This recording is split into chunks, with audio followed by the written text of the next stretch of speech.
తాకట్లో ఉన్న మీ బంగారాన్ని విడిపించి ఆ రోజు ఆన్లైన్ రేటుకి కొంటాం. Sharma gold company.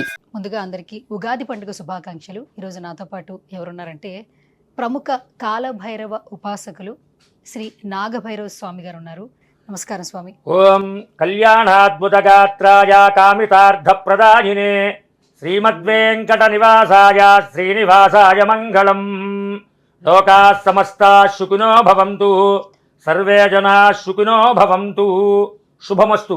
గురువు గారు, తులారాశి వారికి ఈ సంవత్సరం ఎలా ఉండబోతోంది? మా తులారాశి వారికి ఆదాయం 11, వ్యయం 5, రాజ్యపూజ్యం 2, అవమానం 2.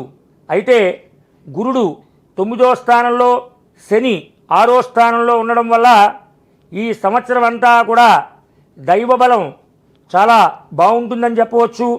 వీరికి కూడా తులారాశి వారికి ఇంట్లో పచ్చటి తోరణాలు పడతాయి, శుభకార్యాలు జరుగుతాయి, ఆనందదాయకంగా ఉంటారు, సుఖ సంతోషాలతో ఉంటారు, కొత్త ఇళ్ళు కొనుక్కుంటారు.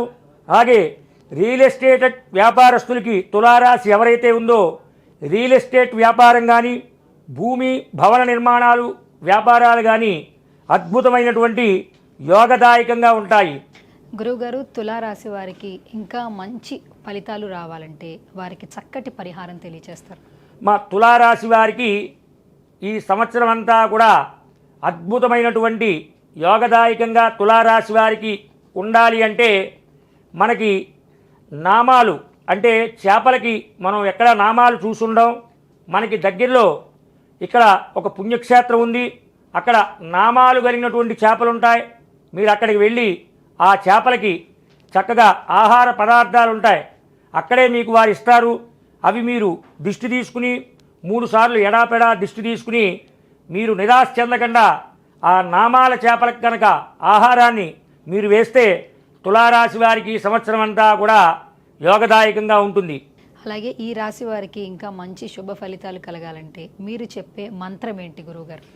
తులారాశి వారికి ఈ సంవత్సరం అంతా కూడా యోగదాయకంగా ఉండాలన్నా, కొత్త ఇళ్ళు కొనుక్కోవాలన్నా, విదేశాలు వెళ్ళాలన్నా, బంగారం కొనుగోలు చేసుకోవాలన్నా, మీ కలలన్నీ కూడా నెరవేరాలంటే తులారాశి వారు చక్కటి మంత్రోపదేశం చేస్తున్నాను.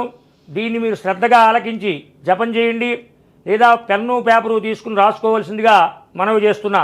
ఓం విజయ భైరవాయ నమః, ఓం విజయ భైరవాయ నమః అనే మంత్రాన్ని నిరాశపడకుండా 108 సార్లు మీరు రోజూ చేస్తూ ఉంటే మంత్ర ప్రభావం వల్ల విజయం అనేది మీకు వరిస్తుంది. శుభమస్తు. గురుగారు, చివరిగా తులారాశి వారికి ఎలాంటి యంత్రాన్ని ఉపదేశిస్తారు? తులారాశి వారికి చక్కగా మా యొక్క కాలభైరవ శక్తిపీఠంలో ఏకాక్షి నారికేళం అని ఉంటుంది. అంటే మనం నారికేళాన్ని తీసుకుంటే 3 కళ్ళు ఉంటాయి, కానీ మేము సిద్ధం చేసినటువంటి నారికేళానికి ఒకటే కన్ను ఉంటుంది మాట. ఏకాక్షి నారికేళం అంటారు. దాన్ని మేము జపాలు తపాలు అనుష్ఠానాలన్నీ కూడా చేసి మా కాలభైరవ పీఠంలో సిద్ధంగా ఉంచాము. తులారాశి వారు ఖచ్చితంగా మమ్మల్ని సంప్రదించి ఏకాక్షి నారికేళాన్ని మీరు స్వీకరించండి. పూజా మందిరంలో కొద్దిగా పసుపు అంటే ఒక 3 స్పూన్లు పసుపు వేసి దానిపైన యొక్క నారికేళాన్ని పెట్టి రోజు పూజా పునస్కారం చేసుకుంటూ ఉంటే లక్ష్మీప్రదంగా ఆనందదాయకంగా ఉంటుంది. శుభమస్తు.